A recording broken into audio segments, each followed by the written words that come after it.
नमस्कार दोस्तों, अगर आप भी कंप्यूटर यूज करते हो तो कभी ना कभी आप लोगों को ये जो डिस्प्ले फ्लिकर की प्रॉब्लम है वो आना ही आना है।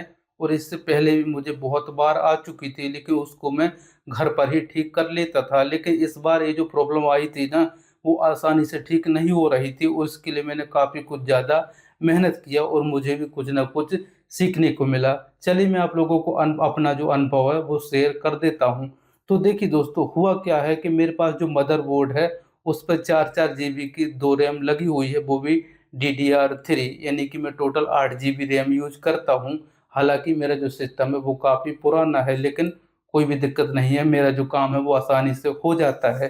अब उसमें से हुआ क्या कि एक रैम खराब हो चुकी थी। इसके बाद से एक रैम की वजह से मेरा जो सिस्टम है वो तो चल रहा था, लेकिन स्लो वर्क कर रहा था। इसके बाद से मैंने सोचा कि चलिए मैं ऑनलाइन दूसरी जो रैम है 4 जीबी की, मैं ऑनलाइन परचेज़ कर लेता हूँ। तो मैंने ऑनलाइन देखा तो ₹1000 के आस-पास में बता रहा था। इसके बाद से मैं अपने लोकल मार्केट में जाता हूँ और मैं वहाँ पर गया तो मुझे ₹900 की बता रहा था। इसके बाद से मैंने बोला कि चलिए मैं 2-3 दुकानें और देख लेता हूँ, शायद इससे सस्ता मिल जाए। अब इसके बाद से हुआ क्या कि मैं अपने दोस्त के पास से जाता हूँ जो कंप्यूटर वगैरह का काम करता है, रिपेयरिंग का।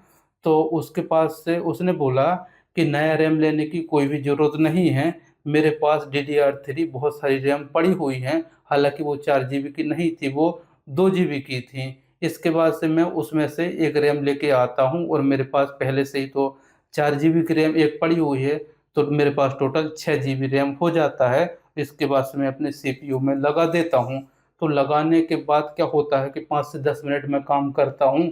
इसके बाद से मुझे यही प्रॉब्लम आती थी फ्लिकरिंग की। इसके बाद से मैंने क्या किया कि वापस से अपने फ्रेंड के पास गया और उसके पास से 4-5 रैम मैं उठा के लेके आ गया, सब की सब। और मैंने अपनी रैम के साथ में 1 बाय 1 इन सबको ट्राई कर रहा था।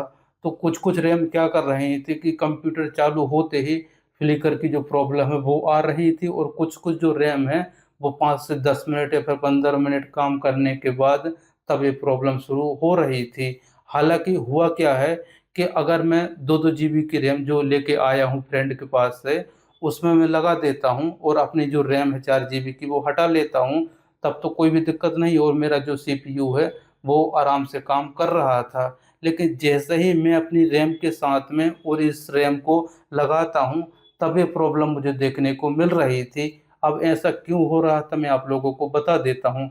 क्योंकि मेरे पास जो 4 जीबी की रैम थी ना, वो 1600 मेगाहर्ट्ज़ की थी और मैं लगा रहा था 1300 मेगाहर्ट्ज़ की, मतलब इसके साथ में 1300 मेगाहर्ट्ज़ की मैं लगा रहा था, जिस वजह से इन दोनों का जो तालमेल है, वो नहीं बन पा रहा था और ये जो प्रॉब्लम मुझे आ रही थी और आते ही जा रही थी।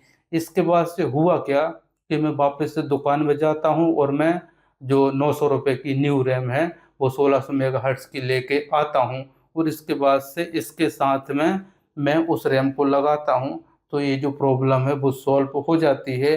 तो दोस्तों, कहने का मतलब ये है कि मेरे पास जो पहले से रैम पड़ी थी, वो 1600 मेगाहर्ट्ज़ की थी और इसके बाद से मैं मार्केट से जो नया रैम लेके आता हूँ, वो भी 1600 मेगाहर्ट्ज़ की थी।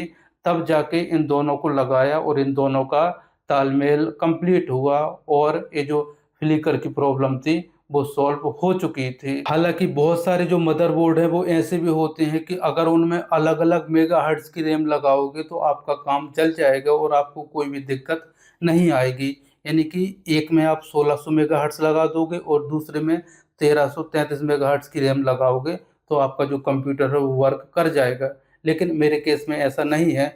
मेरा जो मदरबोर्ड है उन दोनों स्लॉट्स में 1600 मेगाहर्ट्ज़ की रैम ज़रूरी है, तभी इन दोनों का तालमेल होगा और जो कंप्यूटर है वो आसानी से काम करेगा।